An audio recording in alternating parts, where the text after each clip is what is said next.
Hello friends, ஒரு குட்டி கதை சொல்லட்டா? கதையோட பேரு பானையும் கோபியும். ஒரு கிராமத்துல கோபின்னு ஒரு விவசாயி வாழ்ந்துகிட்டு வந்தான். அவன் எப்போதும் போல காலையில சீக்கிரமா எந்திரிச்சு அவனோட வயல்ல வேலை செய்ய போனான். ஆனா அங்க போய் பார்த்தா அவன் வயல்ல ஒரு செடி கூட முளைக்கல. அதனால கோபி ரொம்ப கவலைப்பட்டான்.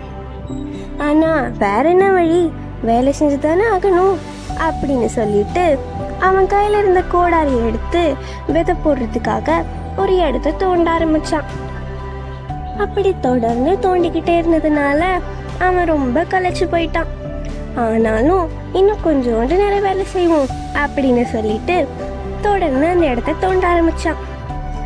அப்படி தோண்டி பார்த்த கோபிக்கு ஏதோ ஒரு சத்தம் கேட்டுச்சு. அவன் ஆர்வத்தோட இன்னும் தொடர்ந்து தோண்டினான். அங்க பார்த்தா ஒரு புதைஞ்சிருந்த பானை அங்க இருந்துச்சு. இத பார்த்துட்டு கோபி உடனே அந்த பானைக்குள்ள எட்டி பார்த்தான். எட்டி பார்த்துட்டு சொன்னா, அடேடே, நான் கூட ஏதோ புதையல் கிடைச்சிருக்குன்னு நினைச்சுல சந்தோஷப்பட்டேன். ஆனா இதுவோ வெறும் காலி பானையால இருக்கு அப்படின்னு சொல்லிட்டு ஏமாற்றத்தோட அந்த கையில இருந்த கோடாரிய அந்த பானைக்குள்ள தூக்கி போட்டுட்டு ஒரு மரத்துல சாய்ஞ்சு ஓய்வெடுக்க போனான். கொஞ்ச நேரம் கழிச்சு சரி வீட்டுக்கு போலாம் அப்படின்னு எந்திரிச்சு பார்த்த கோபிக்கு ஒரு ஆச்சரியம் காத்துட்டு இருந்துச்சு. ஏன்னா இப்போ இந்த பானைக்குள்ள ஒரு கோடாரி இல்ல, 100 கோடாரிங்க இருந்துச்சு. வேகமா கோபி அந்த பானை கிட்ட ஓடி போய் அந்த பானையை கவுத்து உள்ள இருக்கிற கோடாரிங்க எல்லாத்தையும் வெளில எடுத்தான். இப்போ அவன் கையில இருந்த ஒரு மண்வெட்டிய அதுக்குள்ள போட்டு பார்த்தான். அந்த மண்வெட்டியும் அடுத்த செகண்டே 100ஆ மாறிச்சு.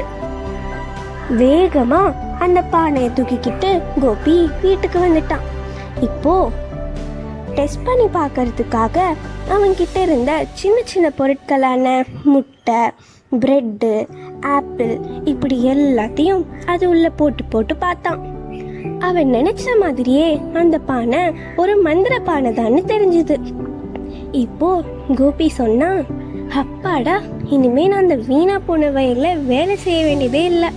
இந்த பானையை வச்சுக்கிட்டு இதுல இருக்கிற பொருட்களை வச்சு மார்க்கெட்ல போய் வியாபாரம் பண்ணாலே போதும், நான் சீக்கிரமா பணக்காரனாயிடலாம் அப்படின்னு சந்தோஷப்பட்டான்.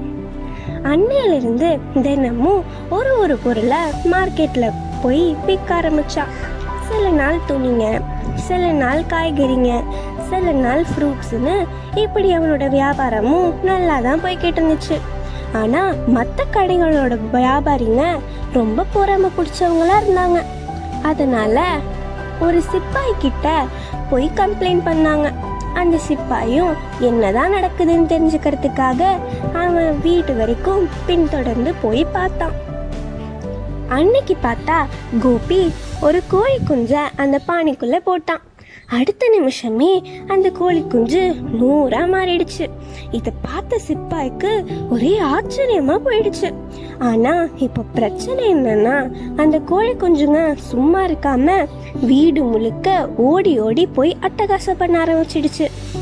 அப்படி பண்ணிட்டு இருக்கும்போது தெரியாதனமா ஒரே ஒரு கோழி மட்டும் அந்த பானைக்குள்ள தவறி விழுந்துருச்சு. இப்போ பிரச்சனை இன்னும் பெருசாயிடுச்சு. ஏன்னா அந்த கோழி குஞ்சு அதுல விழுந்ததுனால அங்க இன்னும் ஒரு 100 கோழி குஞ்சுங்க வந்துடுச்சுங்க. இத பார்த்து கோபிக்கு ரொம்ப பயமா போயிடுச்சு. ஆனா அந்த நேரத்துக்குள்ள சிப்பாயி ராஜா கிட்ட வந்து நடந்த எல்லா விஷயத்தையும் சொன்னான். ராஜாவும் அந்த கோபியவும் அவங்க கிட்ட இருக்கிற பானையவும் உடனே அரண்மனைக்கு அழைச்சிட்டு வர கட்டளையிட்டாரு. சிப்பாய்களும் ராஜா சொன்னபடியே செஞ்சாங்க. இப்போ கோபி கிட்ட இருந்து அந்த பானையை வாங்கி பார்த்த ராஜா, இனிமே என் நாட்டோட வளம் பெருக போகுது அப்படின்னு சொல்லி ரொம்ப சந்தோஷப்பட்டுட்டு இருந்தாரு. அப்போ தெரியாதனமா அந்த பானைக்குள்ள அவரே தவறி விழுந்துட்டாரு. இப்போ கோபியோட பிரச்சனை இன்னும் அதிகமாயிடுச்சு. ஏன்னா இப்போ அங்க 100 ராஜா இருக்காங்க.